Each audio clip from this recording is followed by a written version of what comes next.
Tamara Laroux was 15 years old. She was a troubled teenager.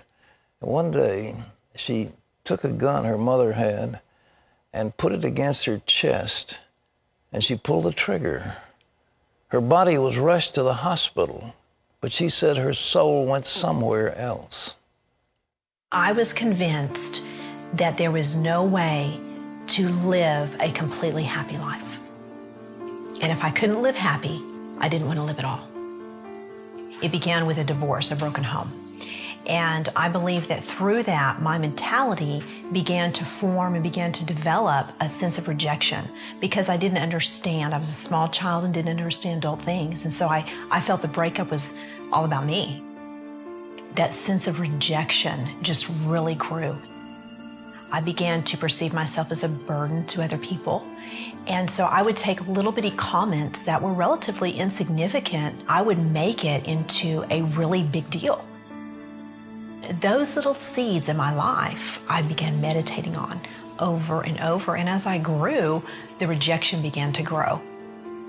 What is wrong with me? And so I believe that the only answer for me was to end my life. I walked to my mother's room thinking I don't want anyone to see me because I'm so determined to end my life, to end the void, to end the suffering, to end the loneliness, that nothing was going to stop me. I began crying out and I began screaming out to God, God, forgive me. And the gun went off.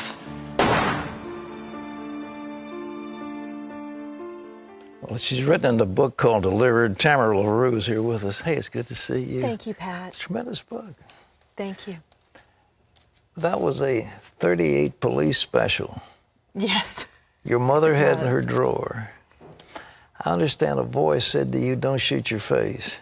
It did, Pat. When I was headed on my mission, I was so determined not to live. And when I held the gun initially, I placed it up to my head. And a voice spoke to me and said, remove that from your head and place it at your heart. And I argued with this voice, and I said, no, because I am going to complete this mission that I have started with. Yeah. And so all of a sudden I get a vision of what I would look like if I was, to some bizarre reason, survive that. And then I got a vision of what I would look like, and I felt a compassion for my family.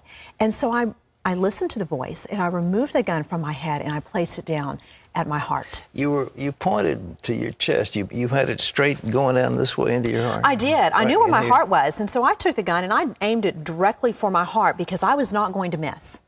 And I wanted that gun to send me into eternity because I was so desperate for my pain and my suffering to end.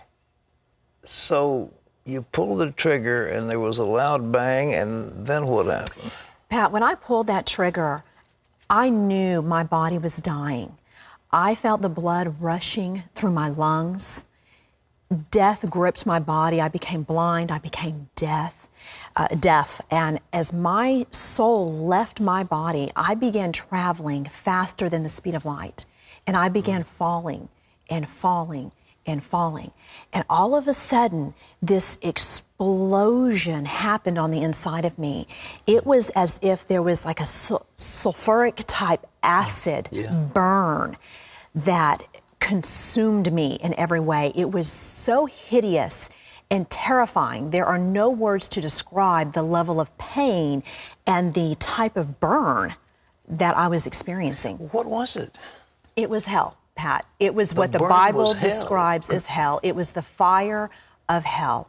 And when I looked around, not only was I in a place of death, but I now had become death.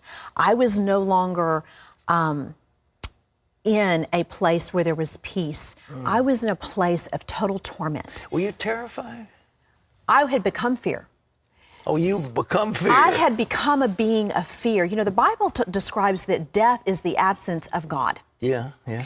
And so in the absence of God, in the absence of anything good, your soul actually transforms into a being of fear, which is the opposite of love. So my being, my person turned into a being of fear, a being of pain, a being in total isolation. There weren't anybody else around you. Pat, I could look out and I could see thousands, millions of people that were all around me, but I was unable to communicate with them. Was it like a lake? Was it molten? It was like I don't know that it was like a lake. There was it's hard to describe. I guess you could say it was like, it was a huge sea of people. Yes, and there were many, many chambers that were all around me.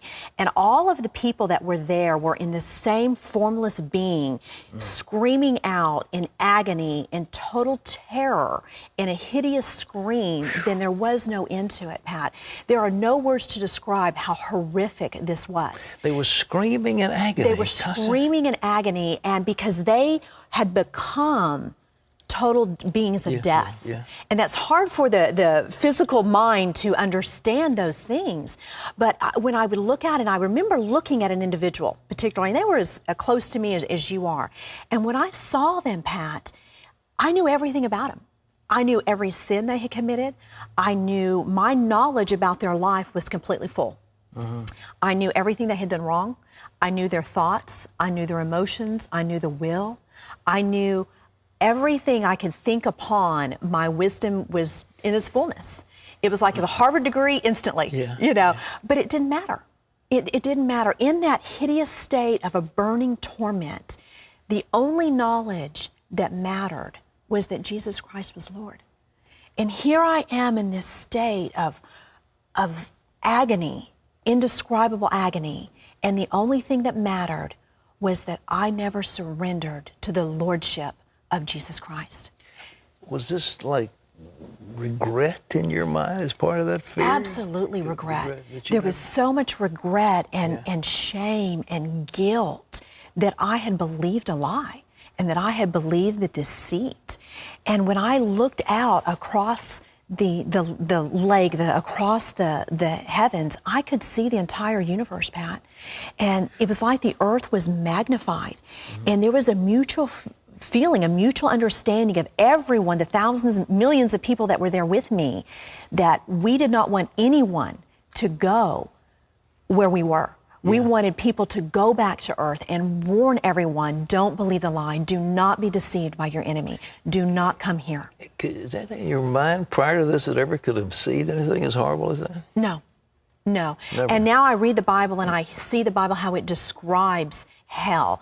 And I look at my experience, and there are no words to describe what I experienced, Pat. Was there any end to it for these people? No, there was no end. No end? No end. And you could look across the Gulf expanse, and you could see heaven. You could see the peace, the joy, the love, the wholeness.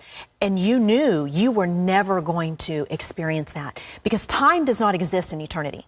Time does not exist at all. And so you know you were there forever with no relief. The burn will never stop. The screaming will never stop. And the only thing you can do is hope that no one else will come where you are. It's the most horrible prospect when you think of it. I mean, human mind can't conceive of anything as absolutely awful as that. You cannot. The human mind cannot, in our physical state, cannot understand spiritual things at all. But you know, Pat, what is so amazing is God's love was so incredible that before I actually shot myself, I cried out to God to forgive me.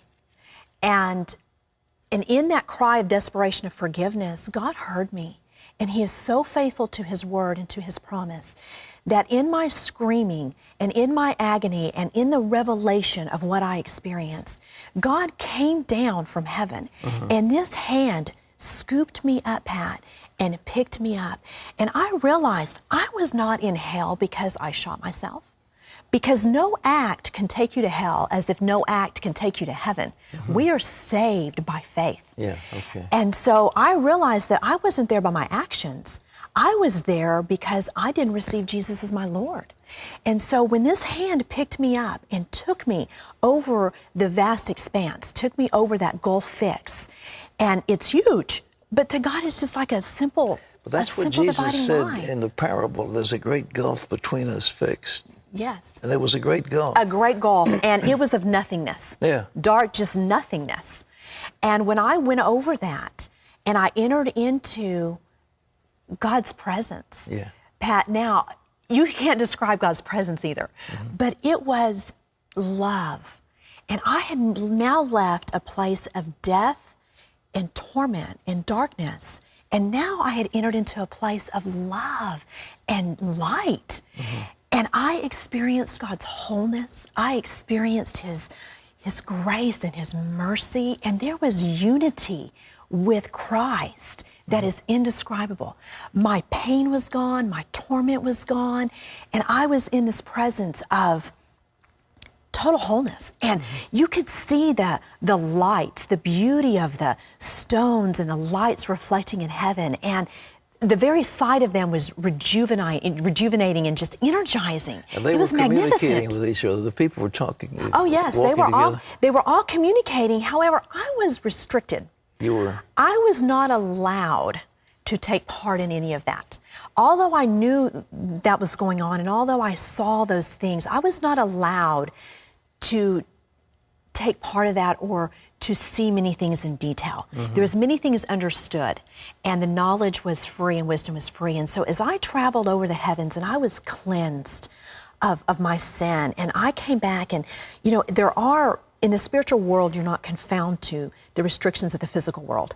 And so I came right back into the roof of my home, and they laid my body, the vessel of God laid my body back, my soul back into my body. And when He did that, I instantly could see and hear again. And I knew at that moment that I was surrendering to the Lordship of Jesus Christ.